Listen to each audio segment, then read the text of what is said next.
सुख समृद्ध विज्ञान चैनल के सुधी दर्शक जनों को सुशील कुमार शर्मा का हार्दिक स्वागत है। इस चैनल पर आप लोग इसलिए आते हैं,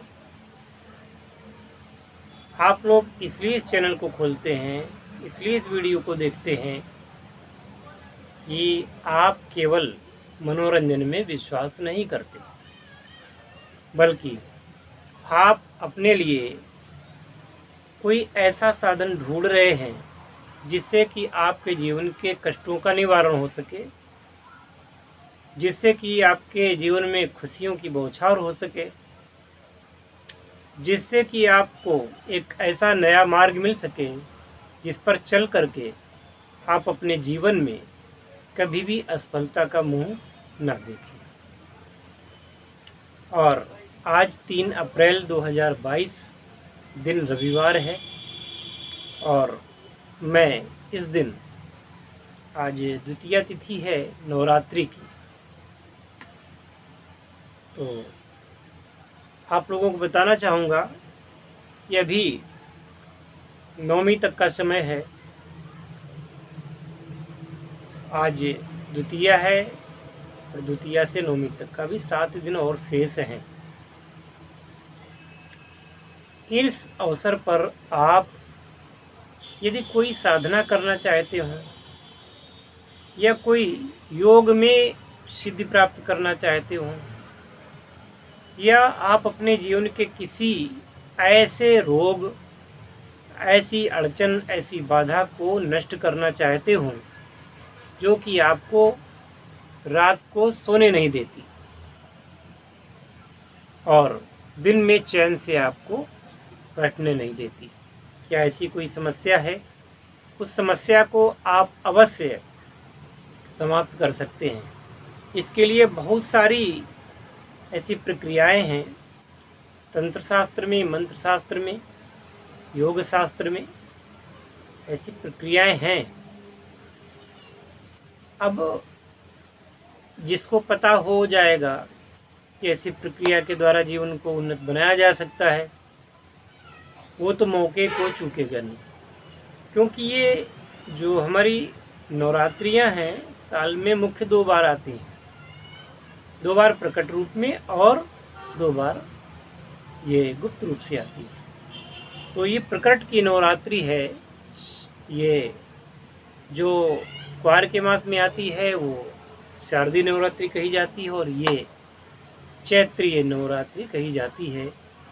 और इसी नवरात्रि को, ये जो हमारा नवरात्रि है, इसके प्रथम दिन, इसे 9 संवत्सर का प्रथम दिन कहते हैं।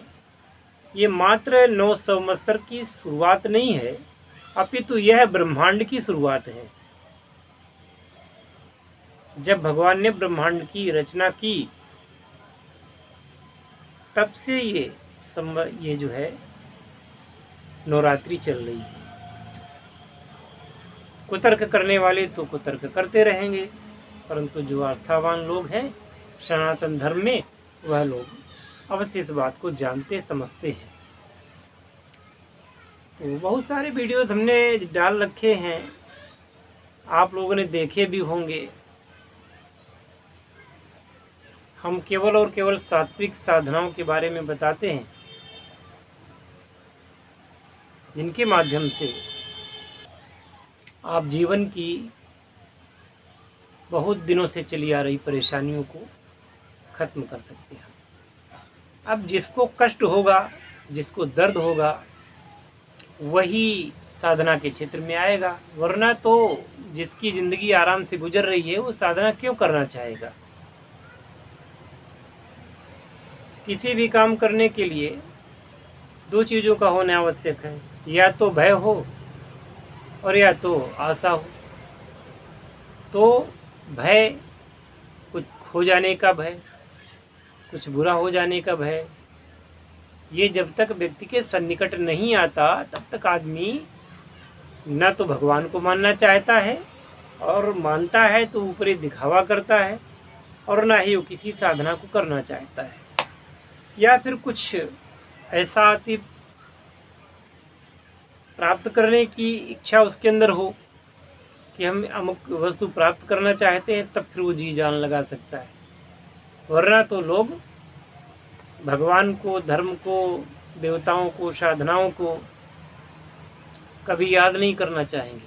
क्यों याद करना चाहेंगे?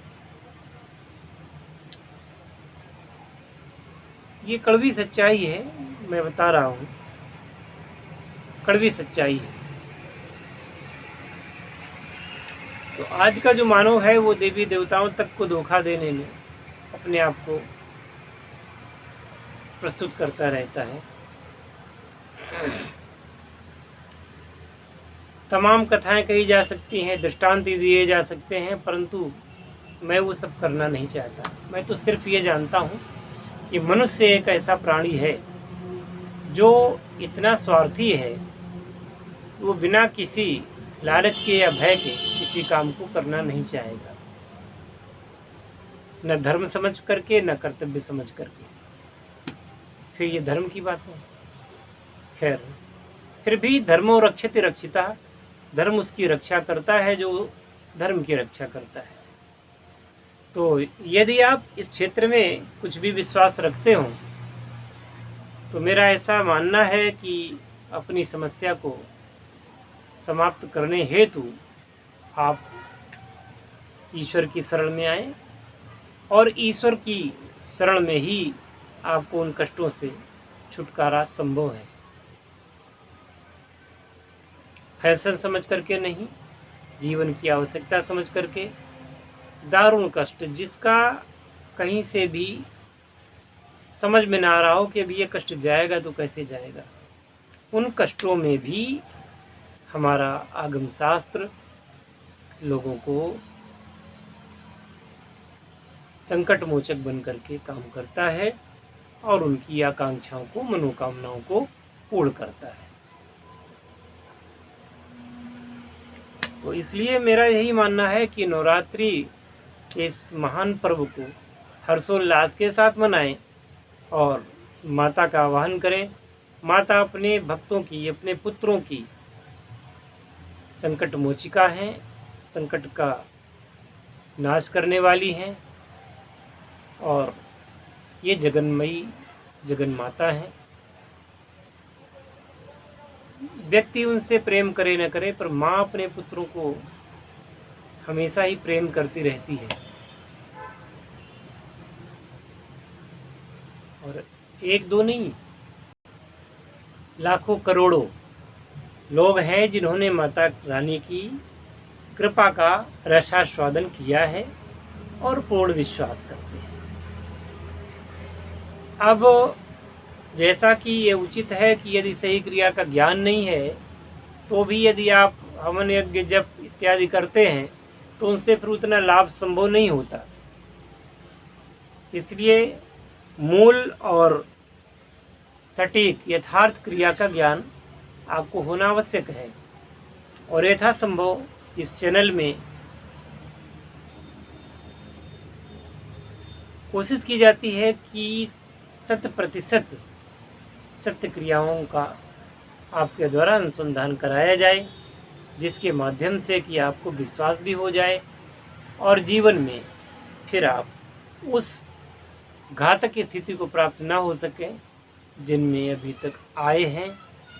उन क्रियाओं के माध्यम से, उन साधनाओं के माध्यम से, दैवी कृपाओं के माध्यम से व्यक्ति के जीवन में रस घुल जाता है, कष्टों का निवारण होता है।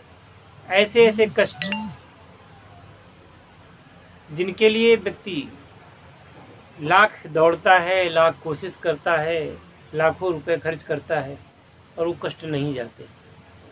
कुछ ऐसी क्रियाएं हैं, सरल क्रियाएं हैं, छोटी क्रियाएं हैं, जिनके माध्यम से वो कष्ट ऐसे उड़न छू हो जाते हैं जैसे कि कभी वो थे ही नहीं।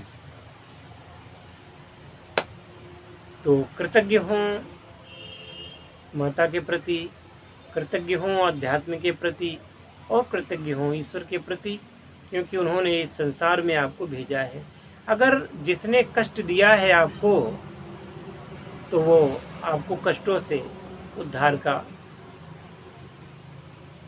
जो है बल भी रखता है, क्षमता भी रखता है। केवल विश्वास करने की बात है और उनके शरणागत आने की बात है। हरिओम तत्सत।